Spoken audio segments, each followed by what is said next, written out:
आज स्वतंत्रता दिवस की 75वीं सालगिरह के अवसर पर मुख्यमंत्री अरविंद केजरीवाल जी ने छत्रसाल स्टेडियम में देश के सामने एक ब्लूप्रिंट रखा। उन्होंने इस बात का ब्लूप्रिंट रखा कि किस तरह से 5 साल के अंदर अंदर, केवल 5 साल के अंदर अंदर हम भारत को एक विकसित देश बना सकते हैं। इसका पूरा ब्लूप्रिंट उन्होंने रखा। उन्होंने इस बात का पूरा ब्यौरा रखा कि कैसे भारत के एक एक व्यक्ति को, पूरे 130 करोड़ लोगों को मुफ्त और अच्छी इलाज की व्यवस्था दी जा सकती है।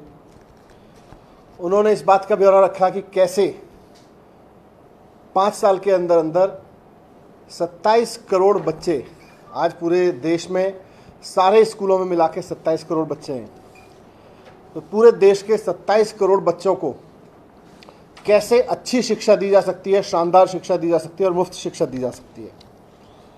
तो अच्छे शिक्षा और स्वास्थ्य को 5 साल में कैसे सच किया जा सकता है।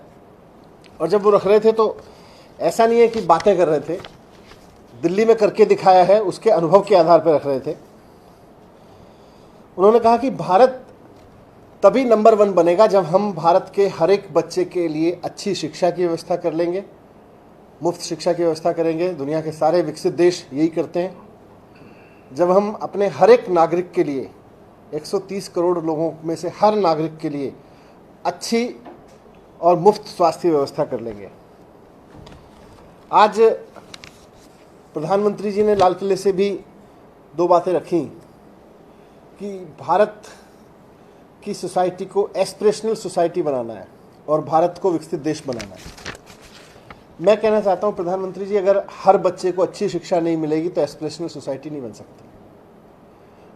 अगर हर बच्चे को अच्छी शिक्षा नहीं मिली, माँ बाप धक्के खाते रहे, उनके बच्चों को अच्छी शिक्षा नहीं मिली और लोग अपने इलाज के लिए धक्के खाते फिरेंगे, लोग मर रहे होंगे या अपनी सारी टेंशन अपने परिवार के लोगों के इलाज में लगा रहे होंगे और सरकार हाथ पे हाथ रखे बैठे रहेगी, तो अच्छी शिक्षा नहीं मिल सकती, तो विकसित नहीं हो सकता देश।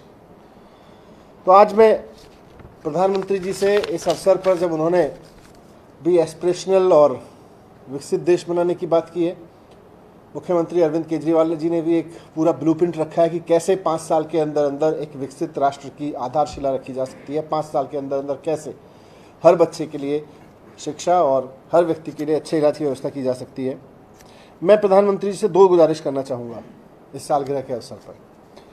पहली तो ये कि अच्छी शिक्षा, फ्री शिक्षा और अच्छा इलाज, इसको फ्रीबीज ना कहें। ये जो फ्रीबीज कह के इनका मजाक उड़ाते हैं, इससे देश के विकास का रास्ता रुकता है। और दूसरा, अरविंद केजरीवाल जी ने ब्लूप्रिंट दिया है और करके भी दिखाया है दिल्ली में कि कैसे 5 साल के अंदर अंदर स्कूलों की काया पलट सकती है, अस्पतालों की काया पलट सकती है।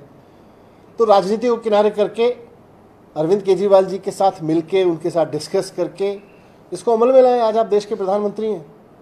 5 साल के अंदर अंदर देश में ये तस्वीर बदली जा सकती है। आपने देश को बहुत सपने दिखाए थे।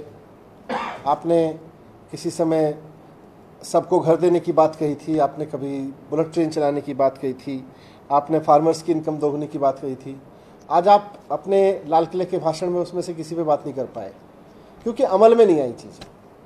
आपको उसका ब्लूप्रिंट करना पड़ेगा तैयार, और उसका एकमात्र रास्ता यही है कि हर बच्चे के लिए अच्छी शिक्षा की व्यवस्था करें। जब तक हर बच्चे के लिए अच्छी शिक्षा, मुफ्त शिक्षा सुनिश्चित नहीं करेंगे, देश तरक्की नहीं कर सकता।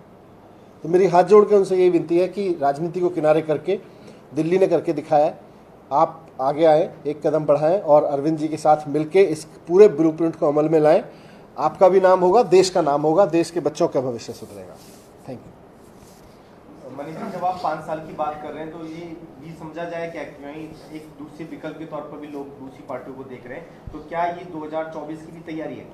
2024 नहीं, जब भी भारत विकसित होगा इसी रास्ते पे होगा कि सरकार को बैठ के हर एक बच्चे की शिक्षा व्यवस्था और इलाज का, हर एक व्यक्ति के इलाज का ब्लूप्रिंट पे काम करना पड़ेगा।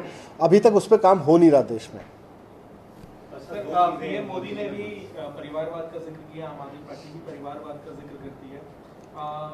किस तरह से इसे देख रहे हैं? मैं ऐसे देख रहा हूँ इसको कि जब प्रधानमंत्री जी बात कर रहे थे तो इसीलिए मैंने कहा कि जब वो अपने भाषण में आज विकसित देश और एस्पिरेशनल सोसाइटी की बात तो कर रहे थे, लेकिन जो बात उन्होंने पहले कही थी उसमें से वो एक शब्द पे भी पूरे भाषण के दौरान बात नहीं कर पाए, क्योंकि उस पर कुछ नहीं हुआ। किसानों की आय दोगुनी से लेके सबको घर देने की बात हुई थी, बुलेट ट्रेन चलाने की बात हुई थी, ये सारी चीज़ों पे नहीं हुआ। परिवारवाद की बात करते हैं मोदी जी, लेकिन दोस्तवाद भी भारत को खाया जा रहा है। मिलके भारतवाद पे काम करना पड़ेगा, ना परिवारवाद से देश का भला होगा। आज आज़ादी की सालगिरह है, आज के दिन बहुत साफ मन से इस बात को मान लेना चाहिए कि ना परिवारवाद से देश का भला होगा, परिवारवाद ने भी देश को बेड़ा गर्क किया है, और दोस्तवाद से भी देश का बेड़ा गर्क हो रहा है। मैंने अभी कुछ दिन पहले आप सबको बताया कि किस तरह से दोस्तवाद के चक्कर में पूरे देश की अर्थव्यवस्था डूब गई है। आपसे एक सवाल है कि आज दिल्ली सरकार एक स्कीम लेके आई जो जिसमें ये कहा गया कि महिलाओं को भी ड्राइविंग सिखाया जाएगा और उनको सशक्त बनाया जाएगा। आज उसी का कार्यक्रम हुआ, पहला बैच लॉन्च हुआ उसमें, लेकिन ना मुख्यमंत्री थे ना सरकार की कैबिनेट से कोई नहीं, सरकार के किसी मंत्री को फोटो भी दिल्ली सरकार का कार्यक्रम था, ट्रांसपोर्ट डिपार्टमेंट का एक भी थे, हमने सवाल भी किया, उन्होंने उसका जवाब नहीं दिया, किसी को मंत्री से अच्छा, मेरे को जानकारी नहीं है सर। ये प्रधानमंत्री की बातें जो उन्होंने कही उसमें करप्शन को लेकर उन्होंने कई बातें कही कि हम करप्शन को खत्म करेंगे, घर से जो लोग भी पैसे इकट्ठा कर रहे हैं या भ्रष्टाचार कर रहे हैं उनको खत्म करेंगे। नहीं करें, लेकिन उससे उनको दोस्तवाद से ऊपर उठना पड़ेगा, तभी करप्शन खत्म कर पाएंगे। सर सावरकर का भी नाम लिया उन्होंने, सावरकर को याद करते हैं। नहीं, सबको याद करें, लेकिन जो बच्चे आज स्कूलों में बैठे हैं 27 करोड़ बच्चे, उनको अगर हम उनको एक भविष्य नहीं दे पाए तो क्या देंगे। Subscribe to One India channel and never miss an update.